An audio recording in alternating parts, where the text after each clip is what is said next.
Incredible amount of hard work from the boys, you know, right from the very start when we first went over to Milan and London to play in an exhibition game. I go right back to there for the first time I caught up with them almost and seen the way they went about things, and you know, then to see them before Christmas, the training that they've had to do and the pushing that Burjo put through them, and you know, then to compete right through the NAB Cup and then keep going.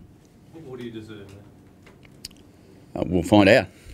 Yeah, we'll find out. That's exactly what we will find out. We'll find out what effort we're prepared to bring on Saturday night, and you know, what we're prepared to do from a behaviour point of view will determine what we get at the outcome, and you know, hopefully that's in the positive for us. You clearly don't have a lot of finals experience in the team. How much of an issue is that? How much of a concern? No, I don't think it's much. I mean, everyone will say that some sort of concern at some point, but you've got to start, and you've got to start getting that finals experience. We've got some players who have played quite a bit of finals football, but clearly we've got some players that haven't got much, and any.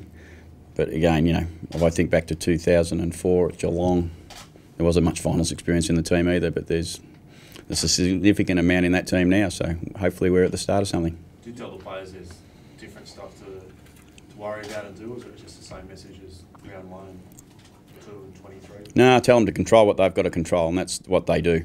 You know, and yeah, there'll be there's a bit more pressure on, I suppose, at the start of the game. But once the game gets going, it tends to settle down to a pretty normal game of football, but a very competitive game of football, which these boys thrive in. They love being in a contested situation, and they'll get that opportunity this week. So could they get overawed early, Dave, with that massive advantage that Collingwood does have in finals experience? Good question. I suppose I'm not going to know the answer to that, other than say that we're going to go there and be really excited about going there and look forward to the opportunity and hopefully give a good account of ourselves. And at the start of the game, we'll be doing everything we possibly can to make sure that doesn't happen. Ken, when you first walked through the doors here at Adelaide, best part of a year ago to now, what's the biggest improvement you've seen when you first walked through the door and had a look at the blokes and you look at them now? Probably because I didn't know them, it's a bit hard, but I now know how driven they are. You know, and when I first walk in, I suppose I'm going to ask some questions about, are they prepared to do what it takes? You know, and you know, we talk here all the time about doing the little things, and are they going to continually do them all week? And I've seen them all year do that. You know, we've been tested a number of times. We've had great results. We've had a patch where we've lost 5 games in a row, and we've just had to keep at it. And this group are prepared to do what it takes. Just on that flowing on from that, I presume when you met with Keith Thomas and so forth this time last year or earlier, you would have had a bit of a blueprint as to where you thought the club was heading. Where was finals in that blueprint when you spoke to the club before taking the job? Like I've said, I think a number of times, I think I didn't have any limits. I didn't think that because I didn't know. I didn't know what the players were like. I knew there was a certain amount of talent, and you know, purely from draft picks and things like that. But I didn't know the individuals and how driven they were, and I didn't know how good my captain was going to be in his first year, and how he was going to lead the club. You know, as a young captain, and the support that the Dom and Kane were able to provide people like Travis. So what they were able to do is, again, just keep at the task and keep turning up. And like today, there's a final coming up this week, but we've done everything as we would have done last Monday, and we'll continue to make sure Tuesday, Wednesday, Thursday, and Friday are the same too. So we won't change anything. How good is he? As a captain? Your captain. He's been outstanding. I think as a young captain in the competition, plenty of them get some worthy recognition. This fella probably hasn't got as much as he perhaps deserves at this stage, and what he's been able to do in his first year as captain, he's along with 2 or 3 other captains of the competition, I think he's been as good as any. Travis, we talked about rewards, and we know that football's a team game, but deep inside, do you feel that your reward for getting in, playing the finals, for being loyal? I think you talk about the team. I think it's a reward for the amount of effort we've put in. I knew it was going to turn around. I've spoken about it before. When I was going through the contract stuff, I knew it was going to turn around. It was just a matter of putting getting the right things in place, and it's just a reward for the amount of effort our group has put in. Over the 4 or 5 years, we probably just haven't got a couple of things right, but the amount of work and effort we've put in. We deserve to be in the finals, and we want to stay here now. And this is a benchmark we've set, and we're looking forward to the challenge. And the thing is, we're just excited about it. We walked in today. I know we were disappointed, lost on the weekend, but we're just so excited about the week ahead and the challenge ahead of us. So what do you say to you, a baby, when you last played finals? Pretty much, you've got some experience. What do you say to your players about the occasion of coming up against a team in a final when there's so much more experienced? Yeah, look, it's just doing the same things we've been doing all year. What's got us to this place is hard work, and really, finals footy is about pressure and contested footy, and the games we've won this year have been because we've been great at those aspects, and we've just got to continue to do that. And the thing is, just enjoy the week. It's going to be a great week of training, and obviously there's probably a bit more talk around Adelaide about us because we're the only side in the finals in Adelaide, and we just got to enjoy that, embrace that, and you play footy to play in big matches, and with MCG will probably be about 70,000 people there. We just go out and enjoy it and just take the game on. You're standing up under that pressure in big games. Is that something you pride yourself on? I think Ken's spoken to the leadership group about it this year. Is standing up in and playing well on game day as leaders, and that's what our leadership group has done this year. And then we've had younger guys follow, which has been great. And we just got to go do that again. And I'm sure our leadership group will lead the way, and then our younger guys will follow and just take the game on. Is there anything you do in particular to try and lead those younger guys? Look, I won't change anything that what I've done so far this year, and is just go out and enjoy my footy, and we'll have things set in place for the game, and I just need to do that, and the leadership group needs to do that well, and then, as I said, the rest of the guys will follow.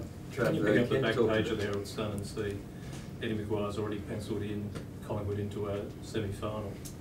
Is that insulting, or do you feel you're wasting your time? Or No. That's look. I don't take any notice of that. I mean, they're obviously a club, and they've got to do their own planning. I'm sure they won't have taken their eye off the ball for this week at all, and I'm sure Nathan will make sure that they're focused on this week's game. A lot of things you have to plan regularly for in football, and that may be one of them. And we've got to plan all our week and make sure we get the best result we can on Saturday night. So no, it doesn't worry me. But you don't find it insulting that he's already declared Collingwood has won this game?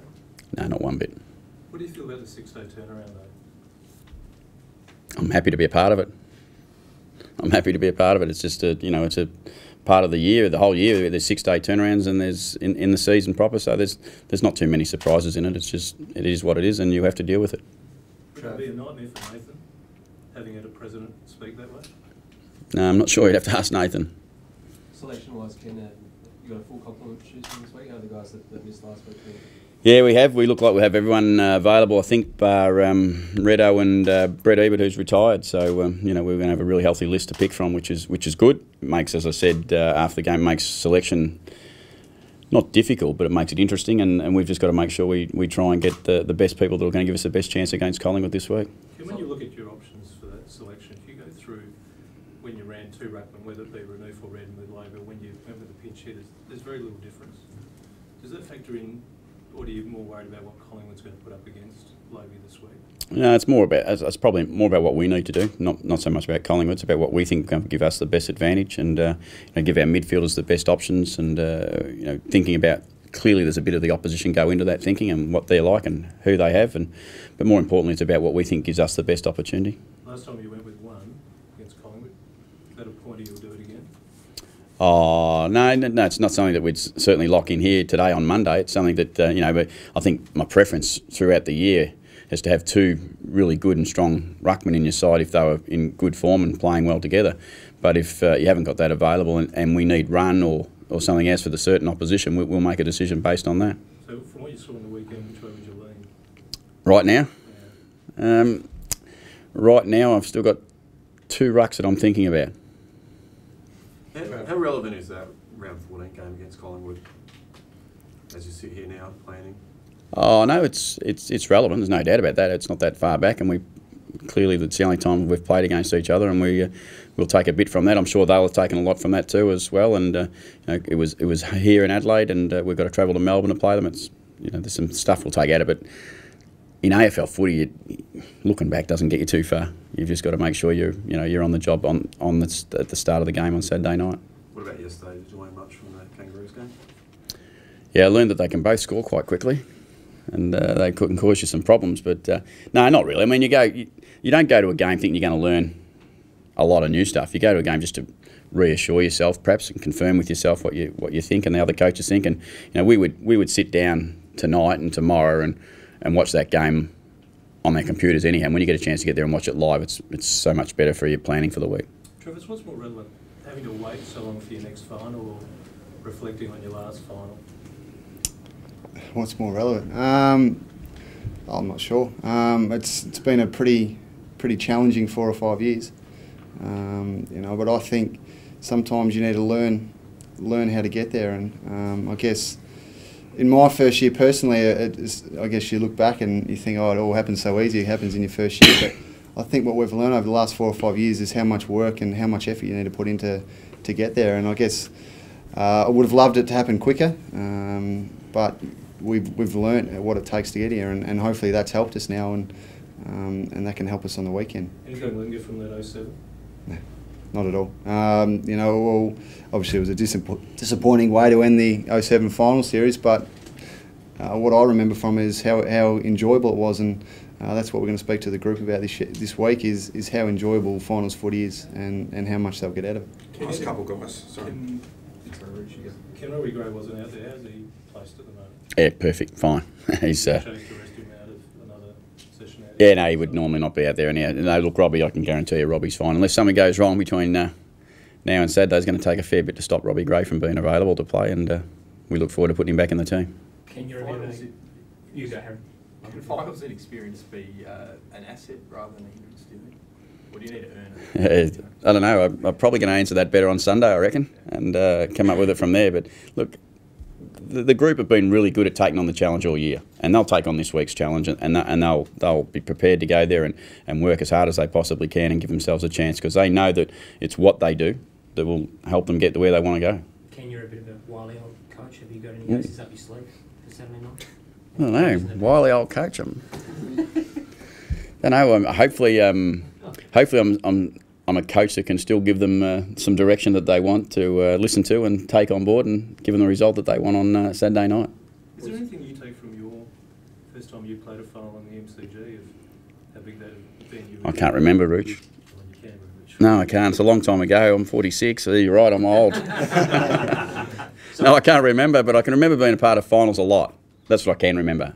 You know, I'm in my coaching. I said to the players, whatever level it's at, I've been lucky to be involved with being involved with a lot of finals football and seeing some success and knowing what it's like. And I can just tell them it's fun. It's a great time to be involved with football. Finals is what they all play for now, what I used to play for, and it's a great time of the year to be involved. And you should embrace every second you get to be a part of it, because it's a great time of the year. How do you avoid being overawed then? You just go there looking forward to it, and you know, waking up, it's Saturday morning, and it's a game of football, and it's a final, and I've trained as a player all the way through from November to now to be at this day. I'm not going to get overawed. I'm just going to go there and enjoy it. Trav, how important, or Ken, just to have the fans go over and support you? And obviously they're going to be outnumbered, but how important to have that support at the ground? Oh, I think it's huge. I mean, our fans this year have been a great support for us. I've spoken about it a few times. They've got us over the line in games, and we're hoping we can get a fair few down there this week. And we've always had great support in Melbourne, and I'm sure they'll be there in numbers again, and cheering us on and trying to help us out as much as they can. And they've been great all year, and looking forward to their support again. Thanks, guys. Sorry, Ken.